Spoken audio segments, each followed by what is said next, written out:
How you doing today?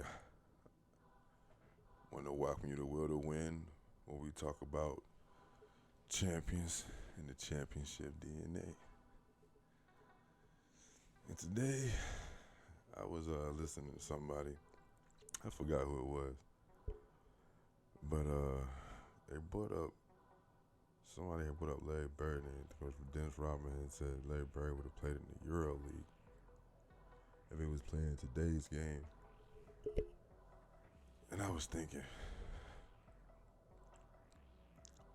that's impossible. I was driving and I was just thinking like, there's no way nobody can really possibly think that, because he's one of the wettest people in the game. So what I came up with was my top 10 3-point snipers, and that's what that led to, because I was just thinking like, if Larry Bird played in today's game, he probably pull up about 7 to 8 more threes a game than he did. He probably would average like 34, 35, maybe 37. And I'm not even just saying that. Like, he was pretty wet, and he was pretty. I mean, I don't even want to use the word confident. I want to use the word like Darth Vader. Like, I don't even know what you was. It's impossible. Larry Bird, if he got to shoot this many threes, this less contact, load management. So this list basically, when I brought that up, this list is gonna be basically like if it was even playing fields, all the way around. If everything was even, like if every area was in if everything was just all even on all levels, from no injuries. If everybody was just playing in the same era, who do I think my top 10 shooters would be? Because it's a lot of people, I think people underestimating. So I'm coming up with our list, and here we go. Number 10, I got Glenn Rice. Glenn Rice was so wet, it was ridiculous. His form was beautiful. It came right out of his squat, set right into it, and it just came up like a snake every time. It was beautiful. But Glenn Rice, I just remember this All-Star game, and I can't remember which one it was, but he was out there just lighting them up. I mean, but he was always like that, man. His form was so wet. I loved his form. I loved him when he came to Charlotte. I loved him in Miami too. He was a big part of Miami. But Glenn Rice, I just felt like every time he shot it, I thought it was going in. And that's what this list is about. Every time they shoot it, you think they're going in. And I was trying to go for people who when I thought of them as a basketball player, what do I think of them? Like, it's like a shooter or a driver. I'm looking for 3-point guys, so that's why I went with Glenn Rice, because I think I'm just a catch and shoot, knock down, I square up and face up, take you off the dribble three. Chris Mullin, number 9. This guy was so wet. I mean, Chris Mullin, if he played today, my goodness. Chris Mullin was so wet. I used to watch those games with him and Timmy and the boys. I mean, it was just a beautiful basketball. Even back then, I definitely feel like every time I seen Chris Mullin get that shot, and he was a lefty, so it looked awkward. But I tell you what, it seemed like he was just so wet in that corner. I mean, like, Chris Mullin, he don't even get talked about enough, to be honest. So that's why we got him on here. Listen, we got the championship DNA. His 3-pointer is wet. It is ridiculous, and he's one of the he's one of the most slept on players, I think, in NBA history. Because, if you wasn't all athletic and flashy, you don't get some of the credit. But their IQ in their game was just ridiculous. Like, he on defense, he would fight you. I have mad respect for Chris Mullin. So, one of the founding pioneers of the Golden State Boys.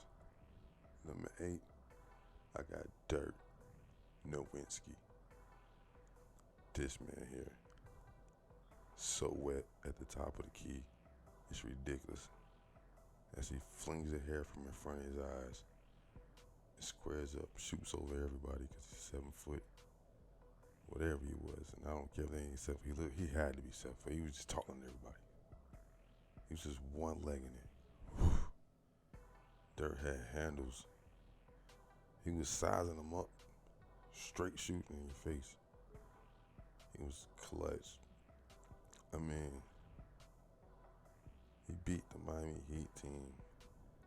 That was one of the greatest teams on history. Dirk Nowitzki, you definitely can never be forgot about. If you're a shooter and you love shooters, Dirk, you already know who Dirk is. He needs no introduction. He is that guy. And Dirk, I wish you could have played longer. I'm gonna just be honest.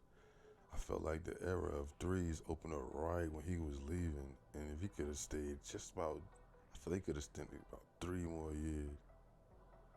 Dirk definitely game was so good. But at number 7, I'm going Peja Stojakovic. Him, Mike Bibby, Chris Webber on that team, I don't think I seen him do anything but shoot threes at least 85% of the time of the game. It was just running around Peja. And I tell you, Peja was so with it. I thought every time Peja shot the ball, he definitely got the West down. Like, I mean, when I think of Peja, when I think of 3-point shooters, I think of Peja. Like, Peja Stojakovic was a special talent. He was about 6'11". He was about 6'11". He had a nice ball handle.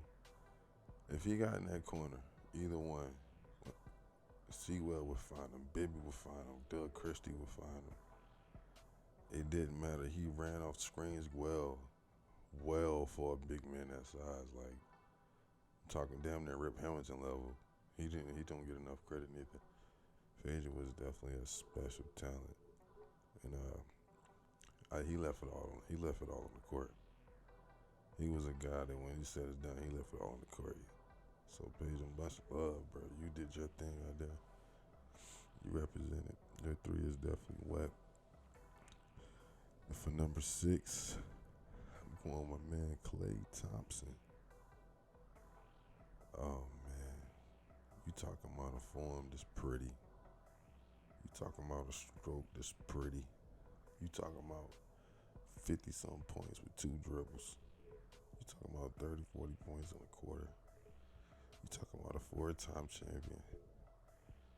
You talking about a guy that shoots so high. It's ridiculous. And the only way he's not higher on this list, there's only 2 reasons. Number 1, he dealt with a few injuries for a few years. So he didn't get to play, and it kind of messed him up his stats a little bit. Stroke is still beautiful. Stroke's still good. Still dependable. And number 2, one of his his team, the Splash Brothers. One of his brothers is on this list high up, and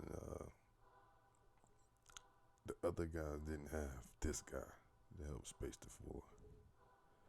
But it's the only reason because Klay's stroke. I mean, I'm shocked when he misses. Just shocked. It's beautiful. He runs off the screen, and the great thing about Klay is he's a great 2-way player. He's a great 2-way player. Like Klay in his prime, and like I said, this list is based off no injuries, just all even playing fields. And Klay, even if you put him back in the day, like how they say can they play in this era, even if you put Klay back in the day, he's gonna be stroking, bro. He has a nice, strong game. He come from an NBA family. You can tell, like prime Klay wasted no movement. It was all about let's get this ball in the basket. And I gotta tell you, like, it was a time where I was wondering, was Klay gonna be the greatest shooter ever? It was getting crazy. And best love and wishes to that brother. Nothing but love for him. Number 5, I went with Damian Lillard. Dame has the most silky smooth. I'm just shooting the jump shot. Don't mind me. He shoots a half court shot like a free throw. And Dame time is just like, it's a real thing, man. That's why there's so many people want to see Dame go play somewhere so we can move him higher up on these lists, because Dame has the game. He has the confidence. He has the leadership. He has the character. I mean, Dame is just, and I understand why other women want to get rid of him, because honestly, I couldn't do it. I mean, Dame Lillard, you're not going to find another Dame Lillard. I mean, people forget he's athletic too. He can attack the rim. But his stroke, every time he shoot it, I don't care where he's at. If he steps into it off the dribble, I just think it's going in.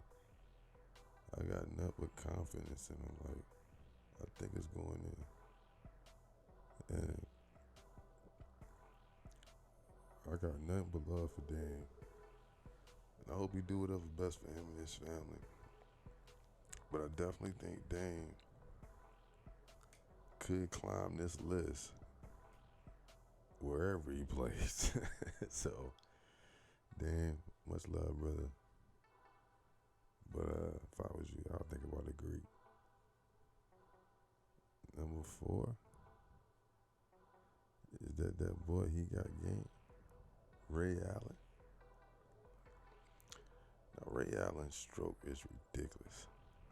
And the only reason he's not higher up on this list, because I took into consideration that when Ray Allen was in Milwaukee, I didn't look at him as just a three-point shooter. I looked at him as just a scorer. Like, he was just a superstar scorer. Like, he used to drive the baseline, dunking on you. His game was all around. And as he got older, I feel like he started shooting more threes and selling to this three-point shooter and spot up three-pointer, a corner three-point guy, stuff like that. But when he was younger, boy, he was just a problem. Like, he was just a problem. I mean, Ray Allen got one of the prettiest strokes as well. He's one of the clutchest human beings on this earth. Much love for Ray from South Carolina, so you already know. Got nothing but respect and love for the Carolina boy. And number 3, I'm going with the boy Bird. I'm going with Bird, man. Bird was ridiculous. Bird, I just feel like however many threes you made, he's gonna make more. That's how I feel about Bird. He was tall. He shot over people. He shot with confidence. And I feel like if he got to shoot in this era, and this whole thing isn't about stats. This is the eye test. This is who I think, when I see in the game, who I believe is gonna make it. Because sometimes some stats can be, I can't really go by that. But what I go by is just the wetness. Like, Bird was just too wet. He was too wet. He was too confident in every shot. He was shocked when he missed. And when he did miss, he knew exactly where the ball was going off the rotation. It seemed like he followed the rebound every time. I mean, Bird had all-around game. I don't know who doesn't know that. But he definitely had all-around game. And he was considered one of the best shooters ever before Reggie Miller came along.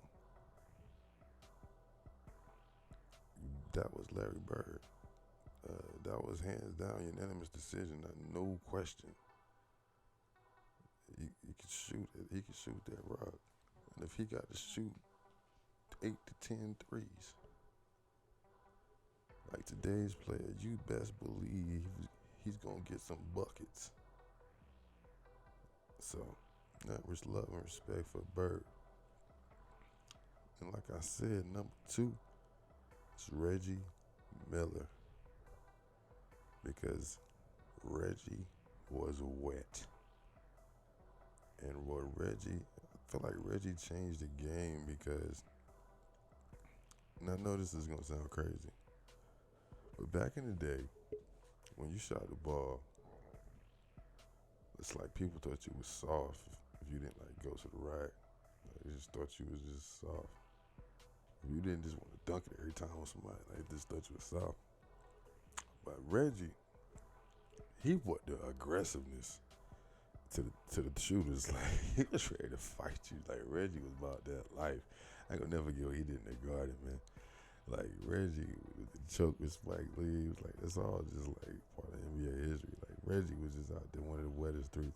And I remember that time Reggie hit like 8 to 9 points. I think it was like 6 seconds. He stole like 2 inbound passes. You gotta Google this, bro. Like if y'all never seen Reggie Miller hit like 8 to 9 points in like 6 seconds, this is the craziest thing you've ever seen in your life. Reggie Miller three was so wet, and he ran people to death. I feel like Steph got a lot of his game from Reggie Miller. He had to really watch Richard Hamilton, is the way that he's run around the screens, because he does it perfect, just like Reggie does. Like Reggie was running people to death, coming off the screens of Antonio Davis and Dale Davis, rubbing the shoulders, catching the ball in the corner, fading back every time. It was beautiful. And I never ever thought nobody would catch Reggie Miller. I'm not gonna lie. I thought nobody would. I was like, this guy is just the greatest person in the world. I just love it. I just cut off of church and see Reggie play those Sundays with Jordan and them boys. And then this boy Stephen Curry came. Stephen Curry came. He's number one. I mean, Steph dribbles the ball behind his back 7 times. Shimmy to the left, shimmy to the right, and toss up. Like it's just I've never seen nobody off the ball dribble, shoot it like Steph from the distance he can.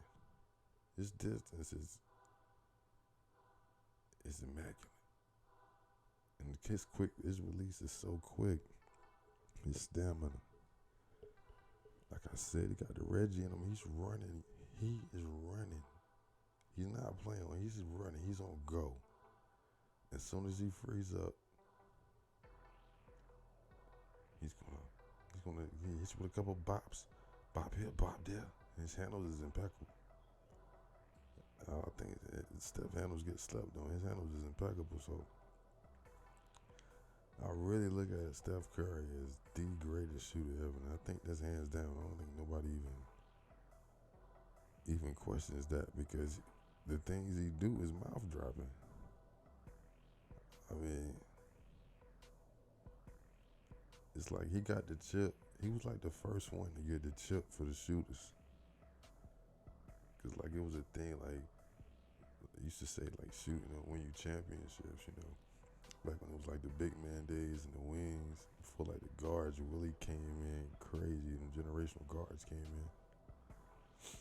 And Steph Curry did it. He did that, like, so he's like, for the shooters, he's like the king.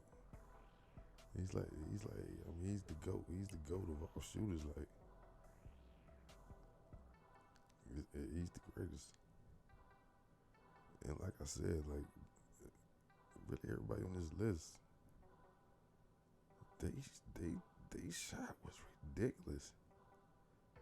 I mean, like everybody. So for Steph to be number one, it lets you know, man, and he's still going. I hope he gets that 5.